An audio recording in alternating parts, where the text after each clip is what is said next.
Welcome to Suman TV. నేను మీ నవీన్. ఈ మధ్య కాలంలో వయసుతో సంబంధం లేకుండా మోకాళ్ళ నొప్పులు చిన్న ఏజ్ నుంచి పెద్దవాళ్ళ వరకు వస్తూ ఉన్నాయి. సో ఇట్లాంటి వాటిలో అంటే గ్రేడ్స్ని బట్టి వాళ్ళకి థర్డ్ స్టేజ్లో ఉన్నా సరే హోమియోపతి మెడిసిన్స్తో క్యూర్ చేయొచ్చు, మోకాళ్ళలో గుజ్జును మళ్ళీ పెంచొచ్చు అని చెప్పేసి celebrity homeopathy expert doctor Marpalli Chetan Raju garu చెప్తున్నారు. అసలు దీనికి సంబంధించిన ట్రీట్మెంట్ విధానం ఎట్లా ఉంటుంది, హోమియోపతితో నిజంగానే మోకాళ్ళ నొప్పులు తగ్గించుకోవచ్చా, అది కూడా సర్జరీ వరకు వెళ్ళవలసిన పరిస్థితి ఉన్నా కూడా తగ్గుతుందా, ఇవన్నీ కూడా అడిగి తెలుసుకుందాం. వాటితో పాటు ఒక హోమ్ రెమెడీ కూడా తెలుసుకుందాం. హాయ్ సార్, నమస్తే అండి. నమస్తే సార్. సార్, చాలా వరకు హోమియోపతి మందులు అంటేనే ఇది దీర్ఘకాలికంగా వాడుతూ ఉండాలి. మనకి ఇప్పుడు మోకాళ్ళ నొప్పులు వచ్చాయంటే ఇప్పుడు వాడితే కాదు, ఇది ఎప్పటికో తగ్గిపోతుంది, మనకు 60 ఏళ్ళు 70 ఏళ్ళు వచ్చినాక తగ్గుతుంది అనే ఒక అపోహ ఉంది.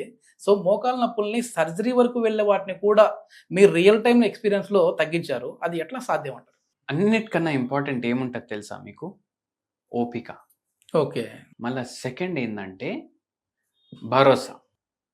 ఓపికని ఇంగ్లీష్లో ఏమంటారు? పేషెన్స్. పేషెంట్. పేషెంట్. పేషెంటే అంటారు. ఓకే. రోగిని ఏమంటారు? పేషెంట్. పేషెంట్. రోగి ఈజ్ ఈక్వల్ టు ఓపిక. ఓపిక. ఓకే. ఓపిక ఉంటే రోగం పోతుంది. రోగికి ఓపిక ఉండాలంటారు. రోగికి ఓపిక ఉండాలి. ఓకే. సెకండ్ ఏమో నమ్మకం ఉండాలి. Yes yes yes. నాకు తగ్గుతుంది అని నమ్మకం గట్టిగా ఉందనుకోండి, క్యాన్సర్ కేసులు కూడా తగ్గిన వాళ్ళు ఉన్నారు. ఎస్ ఎస్, అవును సార్, 100%. మెడికల్ సైన్స్ చెప్తుంది ఫలానా రోగం తగ్గదు. మిరకల్ అంటారు, అదంటారు, ఇదంటారు. ఎందుకు మనం ఒప్పుకోవద్దు ఈ రోగం తగ్గుతుంది అనేసి? ఎస్. అవునా కదా? మనకు తగ్గించడానికి రాకపోతే సరే, ఓకే. కానీ ఏంది అంటే హోమియోపతిలా మేమైతే చెప్తాము అండ్ పేషెంట్లకు కూడా అట్లా రిజల్ట్ వస్తుంది. Yes yes. తగ్గలేని రోగాలు ఎంతో మంది అదే సార్, హోమియోపతి నాకు ఆశ్చర్యం డాక్టర్ల వేసింది దగ్గర కూడా ఏంటంటే నేను ఒకసారి మీ క్లినిక్ దగ్గరికి విజిట్ అయినప్పుడు మన షూట్ గురించి అనేసి వచ్చాను. అక్కడ బయట కూర్చుంటే ఏజ్డ్ పర్సన్స్ ఉన్నారు. నేను మిమ్మల్ని రిక్వెస్ట్ చేశా. వాళ్ళు చెప్పిన మాట ఏంటంటే, వాస్తవానికి సార్ మేము హాస్పిటల్స్కి వెళ్ళాము, ఆడితో చూపించాము, మా ఎక్స్రేలు అవన్నీ చూసేసి లేదు మోకాళ్ళు మార్పిడి చేయాలి అని చెప్పేసి అన్నారు. కానీ ఇక్కడికి వచ్చిన తర్వాత మేము ఒక 3 నుంచి 4 నెలల వరకు మందులు వాడాలి అని చెప్పేసి అన్నారు. నేను 2 నెలలు వాడాను సార్, కానీ పెయిన్స్ తగ్గిపోయాయి. ఇప్పుడు మాకు నమ్మకం వచ్చింది, మోకాళ్ళ నొప్పులు తగ్గిపోతాయి, మళ్ళీ గుజ్జు పెరుగుతుంది అని చెప్పేసి వాళ్ళు అన్నారు.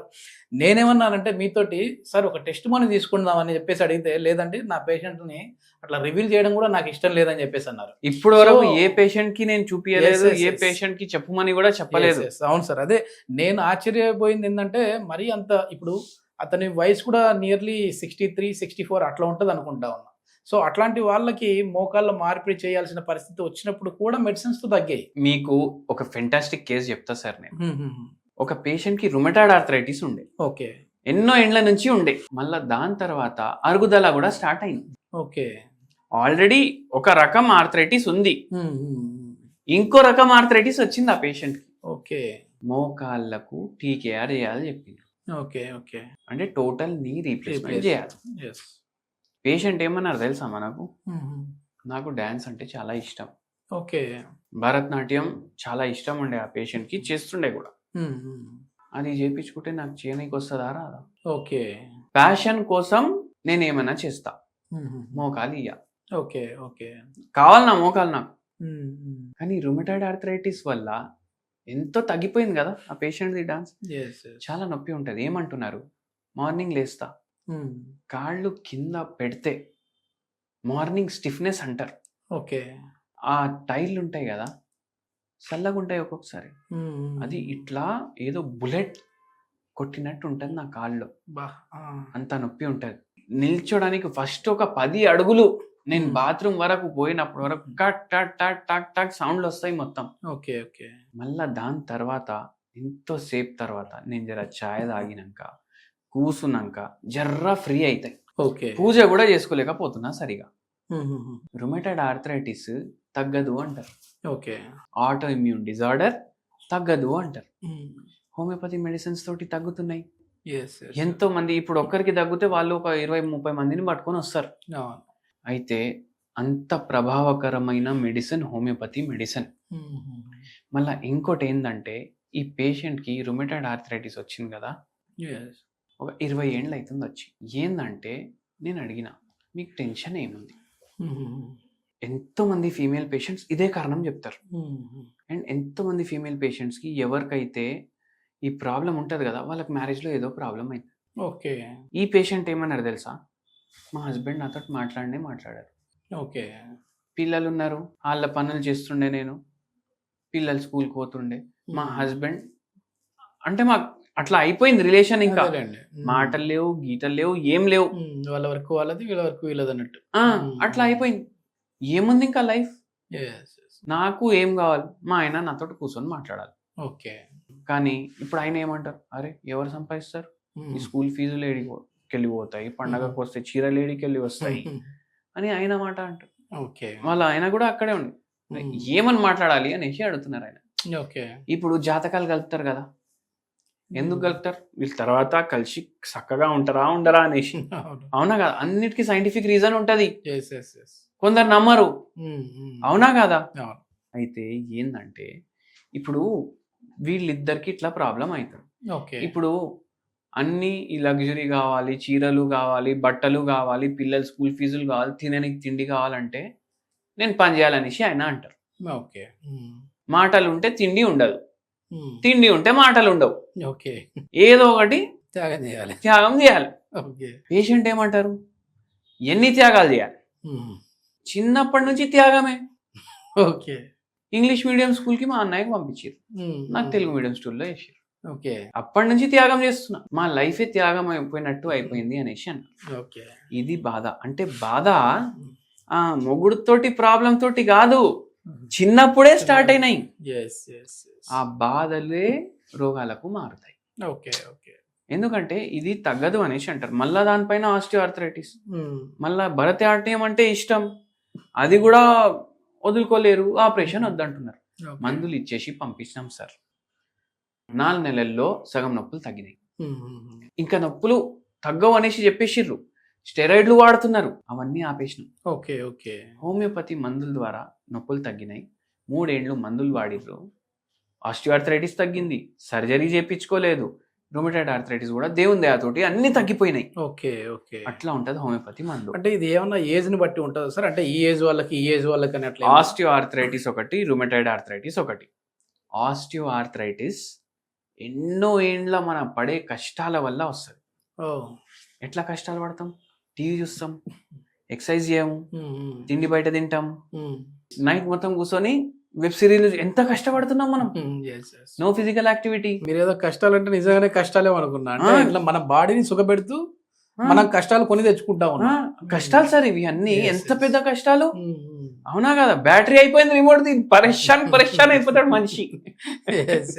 అయితే ఈ కష్టాలతోటి 10 ఏళ్ళు 15 ఏళ్ళ తర్వాత సడన్ గా మోకాలు నొప్పులు బయట పడతాయి.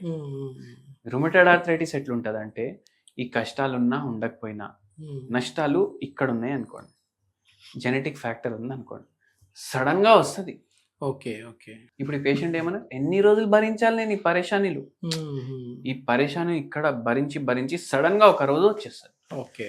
అయితే ర్యాపిడ్ డెవలప్మెంట్ ఉంటుంది రుమటాయిడ్ ఆర్థరైటిస్, ఆస్టియోఆర్థరైటిస్ ఇట్లా మెల్లగా ఉంటుంది. ఓకే. ఓకే. అయితే ఎన్నో రకాల ఆర్థరైటిస్లు ఉన్నాయి. అయితే ఎట్లుంటది అంటే, రుమటాయిడ్ ఆర్థరైటిస్ ఏజ్ లో అన్నా రావచ్చు. Okay. Stress factor, genetic factor ని బట్టి.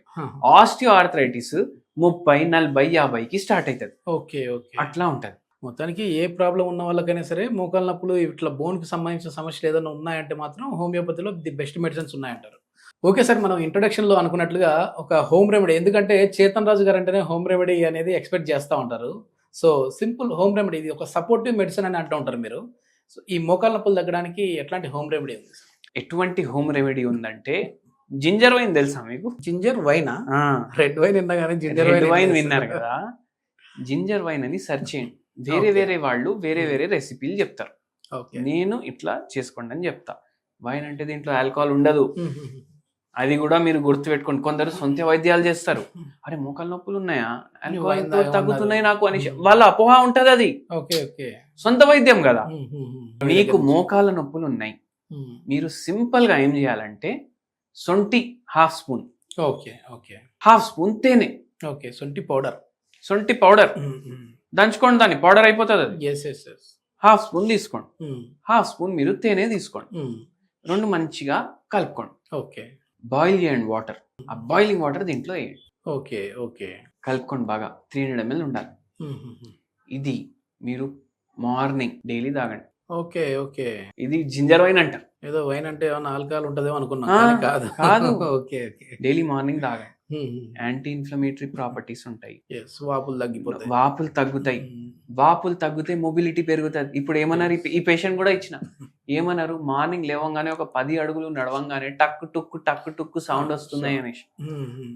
అది కూడా తగ్గుతాయి ఆ సౌండ్లు. ఓహ్! మళ్ళా దాని తర్వాత బరువు తగ్గడానికి హెల్ప్ అవుతుంది. బరువు కూడా ఎక్కువైతే అవుతుంది కదా ఈ ప్రాబ్లం ఆర్థరైటిస్లు. యెస్. యెస్. అవి కూడా తగ్గడానికి హెల్ప్ అవుతుంది. ఓకే. నిద్ర మంచిగా రావడానికి హెల్ప్ చేస్తుంది. Hmm. రిలాక్స్ ఫీలింగ్ ఇస్తుంది. యెస్. అండ్ జీర్ణ వ్యవస్థ కూడా మంచిగా అవుతుంది. ఇది మొత్తం మీద ఏంటంటే మోకాళ్ళ నొప్పులు వచ్చాయి కదా అని చెప్పేసేసి కనీసం డాక్టర్స్ని కూడా విజిట్ అవ్వకుండా మీ ఇష్టం వచ్చినట్లు మీరు మెడికల్ స్టోర్కి వెళ్ళి టాబ్లెట్స్ వాడారంటే మీ కిడ్నీల మీద ప్రభావం చూపుతుంది. అట్లా కాకుండా హోమియోపతిలో ది బెస్ట్ మెడిసిన్స్ ఉన్నాయని చెప్పేసి డాక్టర్ చేతన్ రాజ్ గారు చెప్తున్నారు. దీనికి సంబంధించి ఫర్దర్ ఇన్ఫర్మేషన్ ఏదైనా కావాలంటే సార్ కాంటాక్ట్ నెంబర్ ప్రొవైడ్ చేస్తున్నాం. మీరు నేరుగా సార్తో మాట్లాడచ్చు. Thank you sir.